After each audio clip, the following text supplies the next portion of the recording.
Hi, I'm Michelle Simmons, quantum physicist and Australian of the Year. I met maths teacher Eddie Wu at the Australia Day Awards recently, where I was struck by his passion for education and the quick lesson he gave my 3 kids at the ceremony. Eddie first featured an Australian Story about a year ago, and since then his career has skyrocketed. As you'll see from tonight's story, Eddie's now in the running to be named the world's best teacher.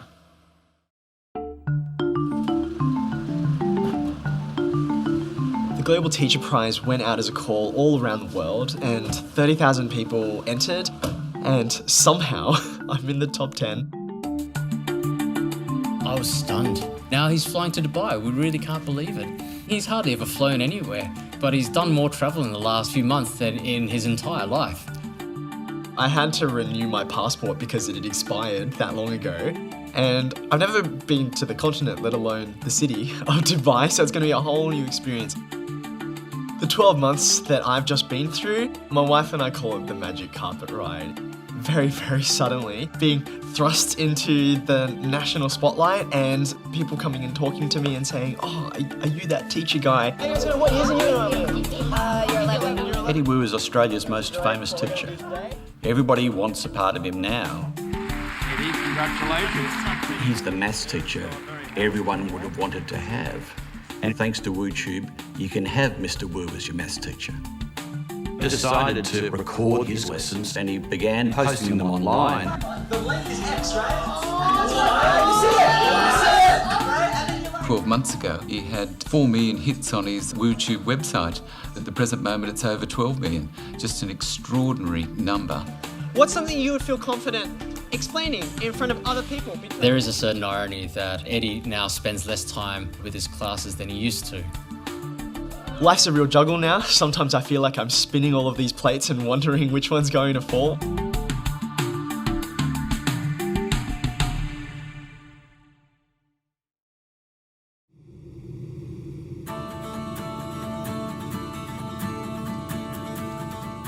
Life has shifted quite a lot for me in terms of my work.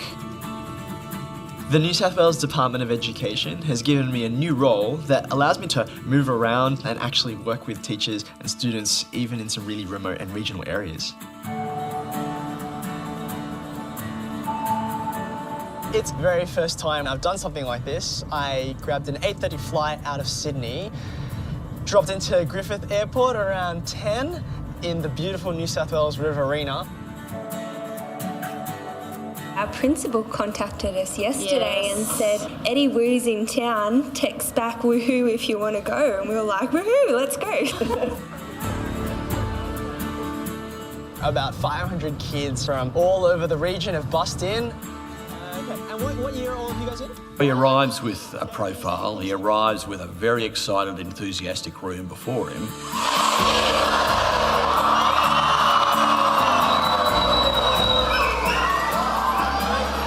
I liken him to this generation's Julius Sumner Miller, a charismatic teacher who uses the latest technology to expand the reach of his classroom far beyond the students who are seated in front of him. I'd like you to imagine that you walk out of the Griffith Regional Theatre and you meet an alien. They come and they see you and they grab you up and they say, "Hey, you just went to this thing about maths, but on my planet, we don't know what maths is. What is maths?" What would you say? You got 3/4 of a minute. It's been a great honour to be able to work with primary schools, high school teachers and kids, helping them understand what mathematics really is and helping them find their patch of it. Mathematics is play and mathematics is a story. Video and real life are 2 different things, so I reckon it's even more intriguing hearing him in real life. He proved to us that maths can be fun. It's not always hard work, it's not always headaches, number problems, algebra. I'm one of you, and it's a great joy to be out here. The flight from... Rather him just being there for his 20 kids, he's now inspiring hundreds of teachers so we can go back to our 20 kids. Yep. So it's just a roll-on effect. Yep. Oh, hello. That's, oh, it's my wife. I'm gonna take that. Hello. Yeah, I'm driving at the moment. Sorry, I got your text, but I'm trying to get to Wagga Wagga as soon as I can because it's been a long day and I'm kind of tired. One of the hardest things about being out here on the road, even though I love working with all these communities of students and teachers, is that it means I'm away from my school and the students who I have a commitment and responsibility to, and that is really tough. I miss them a lot.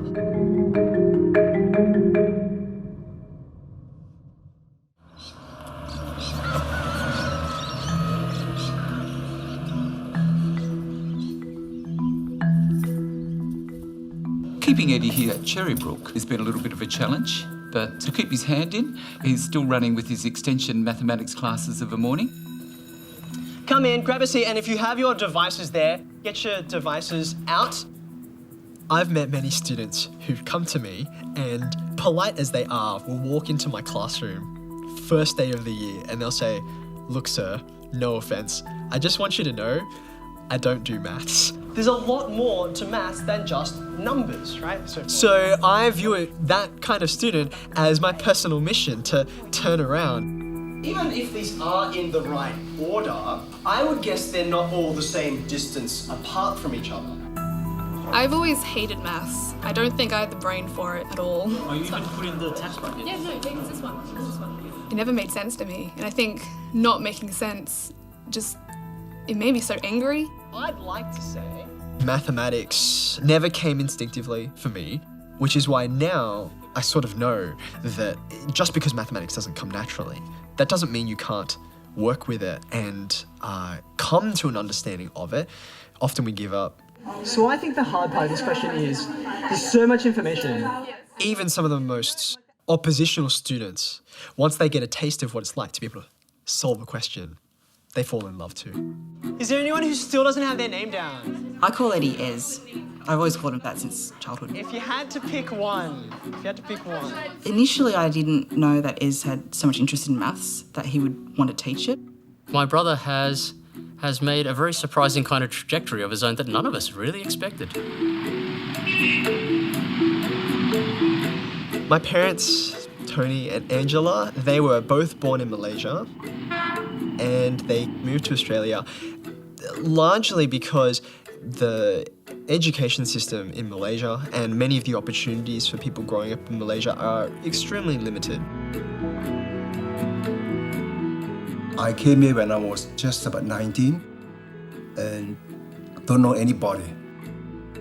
It was quite tough, the first year especially, very tough year because of the accent problem.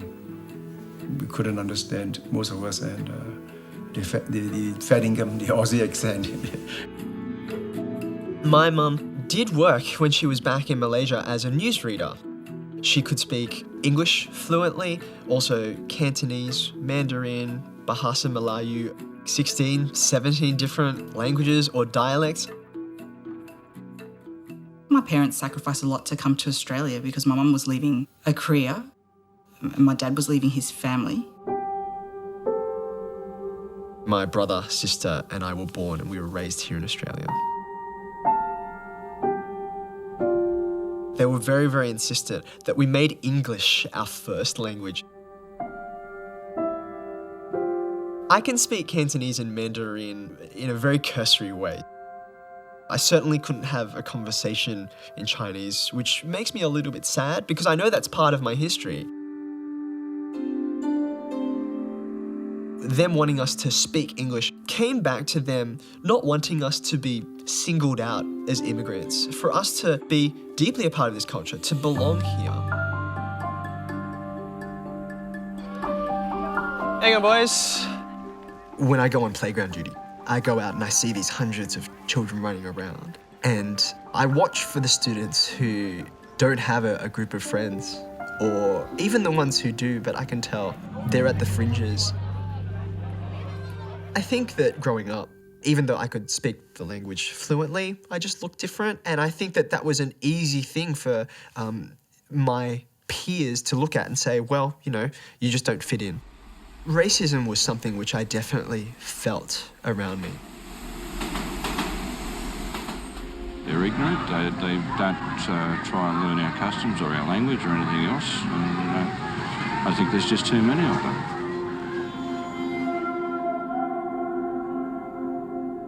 When I was in primary school, they used to sing little rhymes, which mock Asians. And I used to sing them and I didn't realise what it actually meant until later. I remembered someone yelling at me down the street, "Ching Chong Chinaman," once upon a time, and I'd been called Gook. The people who I spent time with at school, sometimes they would beat me up because I was little, because they could. There were days when I would not want to go to school because that was what I knew was waiting for me. My mum, she would buy me books, and I really treasured those books. People in my class who didn't like me knew how much I loved those books. Sometimes they would find them and they would steal them, and I would find them out in the playground, all dirty and covered in dust or ripped up. I only have one rule in my classroom, and I call it the human rule. Very simple. I will treat you like humans, and I expect you to treat me like a human too. One of the most important qualities of a teacher is to be compassionate. So you got an answer, but it was off, wasn't it? Yeah. Okay, let's try and work out what happened. It's the difficult kids, the kids who don't seek out your help, the kids who are reserved. So about this? Yeah, you're gonna have to multiply both of them by 750. I know that those are the kids who need the help most because I was one of those. Mum and Dad put a lot of emphasis on education. They wanted us to study hard, which I think is quite common for migrant families. Out of the three of us, Ez went straight into James Roos High School, which is selective. James Roos is the cream of the crop for all students. My parents thought that they had struck gold. They had seen that other children who'd gone to selective high schools had come out and become the leaders of the world, the lawyers, the solicitors, the engineers, the politicians, maybe. We loved him to become either a doctor or a lawyer. These are the occupations that give you good incomes, so to speak, and also sort of more status. My brother then said, I am going to choose education. I want to be a teacher. And the air was heavy then. You really could cut the air with a knife. You really could hear a pin drop. We sort of say, we really look at each other and say, what? What is it doing? What is it? They said, why do you think we've come to this country for? What do you think was the purpose of us leaving behind all our families and our pre-established life? Did you think we came here for the weather or for the politics or for, what was it? Even though I could not understand that was so important to him, I just let it be, let him do what he wants. I really wanted to do something which I saw my skills really lined up well with, and the more I thought about it, the more I realized this is the direction I want to go in. That shape there, we call it a parabola, right? It's the shape that every single object makes when you throw it through the air. Like that's the path of like a ball. A lot of the teachers who made a very deep impact on me, who I would now say inspired me, I saw later on that they saw something in me that I didn't see myself. Some mulberry trees growing in the chickyard. One of the deepest memories I have is of my agriculture teacher in Year 7, Mr. Brown. And the poultry Hilton. This is, yes, well, it is quite an establishment. We were walking down to the school farm, and he turned to me and he said, Edward, how are you today? And I kind of paused because I'd never been asked a question like that by an adult before. And I thought, is this a test? I just saw teachers cared for their students, and that made a really deep impression. Big part of being a teacher was to try and make the kids feel that they counted and they were important. And I feel like that's the thing which I gained from both of you now that I'm a teacher. Eddie always struck me as being a very enthusiastic student, but the last 2 years of high school, he went through that, all of the trauma of having his mother very ill in his senior years. I was in year 10 when my mother was diagnosed with lung cancer. She was not a smoker. She was healthy in every way, was very fit, and so it came as a complete shock to all of us. She's not the type of woman who give up easily. She struggle and struggle. I have the distinct memory of lots of nights spent sitting beside the bed, 11 p.m., 1 a.m., 3 a.m., because she would need someone to be able, at a moment's notice, because when you can't breathe, you can't breathe, to be able to quickly act and help her and bring her whatever she needs. It had to be me, because there was no one else in the family who could do it.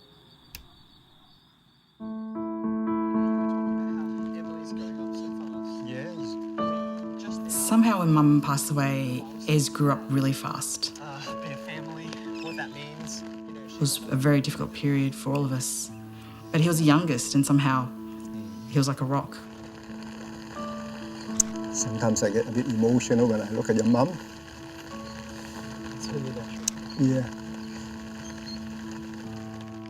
I was an emotional wreck. It was him who actually, the reason for my living.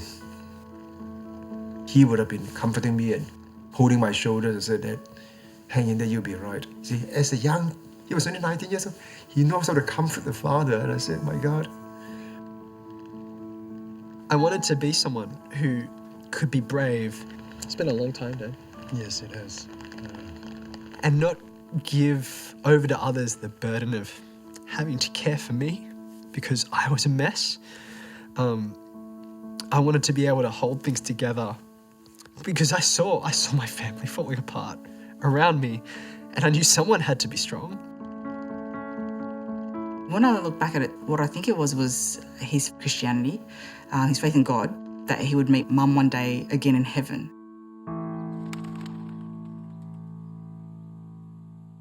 It makes Eddie the person he is today, having gone through the death of his mum. I think it's made him more empathetic to people who have an illness.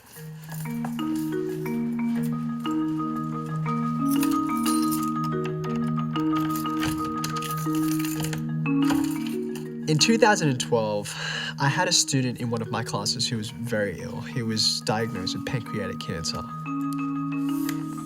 And he was away from school for huge chunks of time, getting treatment. I still had it as a keen memory how much of my later years in high school had been deeply affected by cancer and what that did to my education. And so I felt very personally that I should do something about this. And I came to that realization that actually we have technology now which can help with this. Why don't I just take my phone and then when my lesson started, I just hit record. So, 1, 2, 3 definitions now. Sitting meditation relates to this middle one. All my other students noticed that I was doing this and they said, hey, what's that about, sir? And sure enough, they started to watch and they started passing the links for the videos to their friends in other classes. And then those students started to meet with friends from other schools. He now has 200,000 subscribers to his Wootube channel. He's only getting that traffic because students find it so rewarding because he's such a good explainer of mathematical complexity. And so they come back again and again and again. And as is the case with social media, the word spreads, and as the word spreads, the audience grows.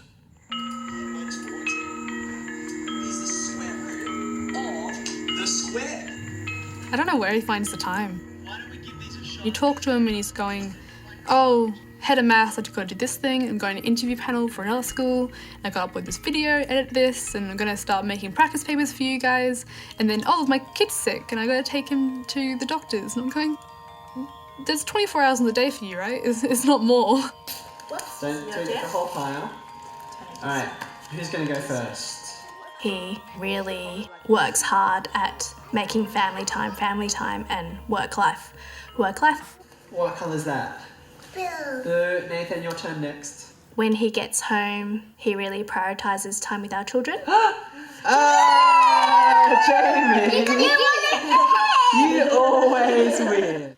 I'm a husband and I'm a father before I'm a teacher. And I never want to forget that. If something happens to my children or my wife, then I'm going to be there.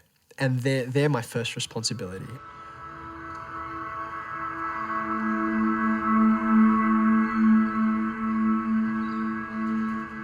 There really could not be a better example of a family that has the full hand of allergic diseases.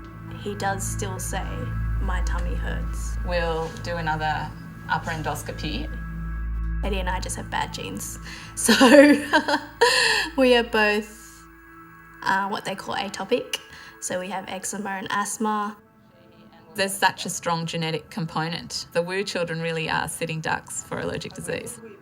Of Eddie and Michelle's 3 children, I would say Nathan is the most severely affected by allergic disease. At 4 months old, I knew something was not right. He had really bad eczema all over his skin. We had to get the nurses out every day to help us wrap his body like a mummy. When Nathan was between 9 and 12 months, he started losing weight.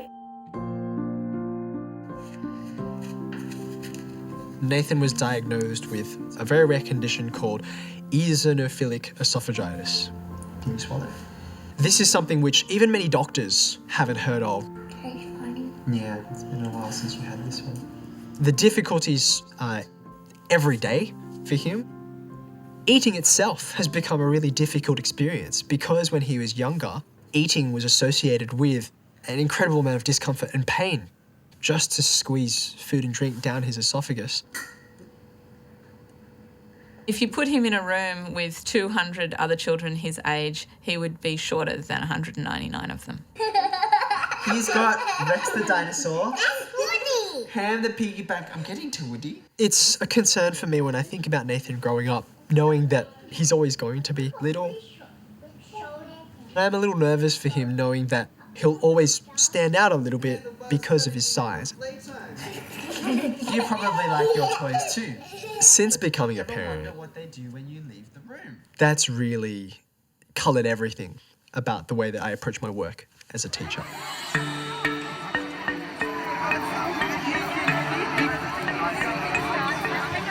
It's so good to see you again. Like, if I didn't have you as a maths teacher, I don't think I would have been able to achieve whatever I did because I used to struggle with maths. Eddie's results in Year 12 are absolutely outstanding. I could say, actually, in 2016, I taught this boy, and he got 100%. It's possible. Human beings can do it. This guy is the Kim Kardashian of Australian mathematics teaching, as far as I'm concerned. This is Eddie Woo. Over the past year, Eddie's profile has skyrocketed. And then the awards began to come his way, more media attention. He was nominated for New South Wales Local Hero, which is one of the categories for Australian of the Year. The New South Wales Local Hero for 2018 is Eddie Woo.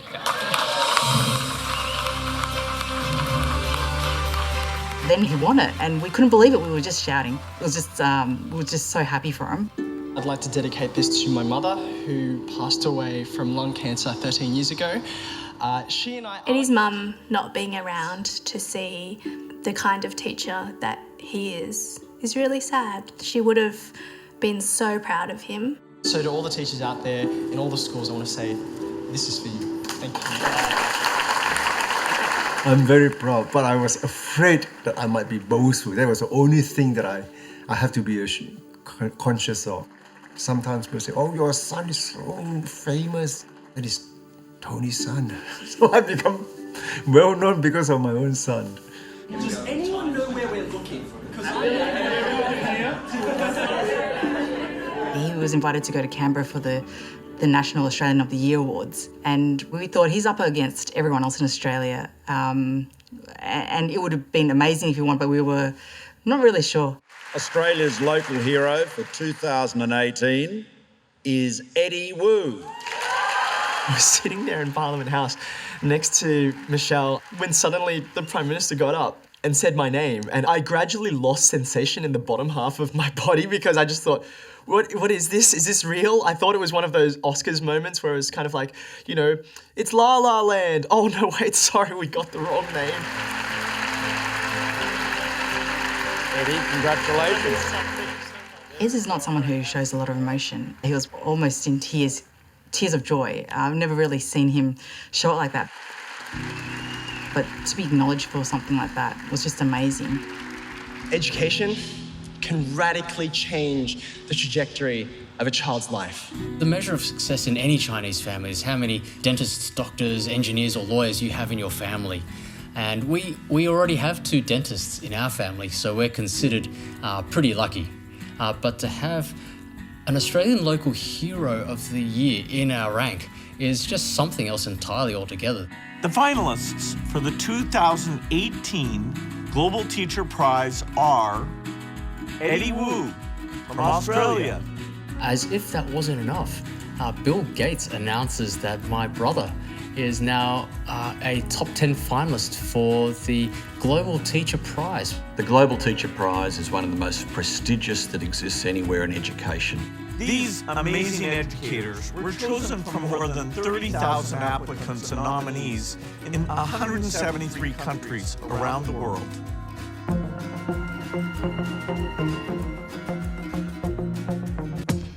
I'm in Dubai for the Global Education and Skills Forum. It's a worldwide conference of heads of state, education ministers, and mixed in with them, teachers. Sadly, Michelle, my wife, and the kids won't be joining me. It's a bit tricky with their food allergies. Pretty amazing looking at this part of Dubai. You've got this construction of these brand new islands. It embodies just the power of human ingenuity that there's not land here. Let's just make land. Ladies and gentlemen, please welcome Vice President and Prime Minister of the UAE and ruler of Dubai. The final event on the Sunday night will be a red carpet gala. They're going to announce who the winner of the Global Teacher Prize is. Mathematics is a beautiful thing. We're all backing Eddie and we think he's a compelling candidate to win that prize. He wins $1 million US. I think it's 1.3 million Australian. I don't even have a concept in my brain for, despite being a numbers person, for that amount of money. This year's 10 amazing finalists. There are so many things that could be done for education with that kind of power and those kinds of resources.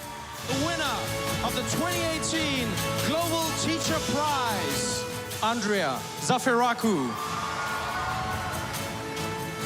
Being nominated and being a member of the top 10 for the Global Teacher Prize is a pretty special and amazing privilege. Getting to meet all of these other teachers from around the world, all of whom share the same heart and believe in the power of education. We shouldn't say, oh, someone's just a teacher. We should say, you're amazing, you're a teacher, you change young people's lives and you equip them to be something they never dreamed they could be or achieve. It's a miracle every single time.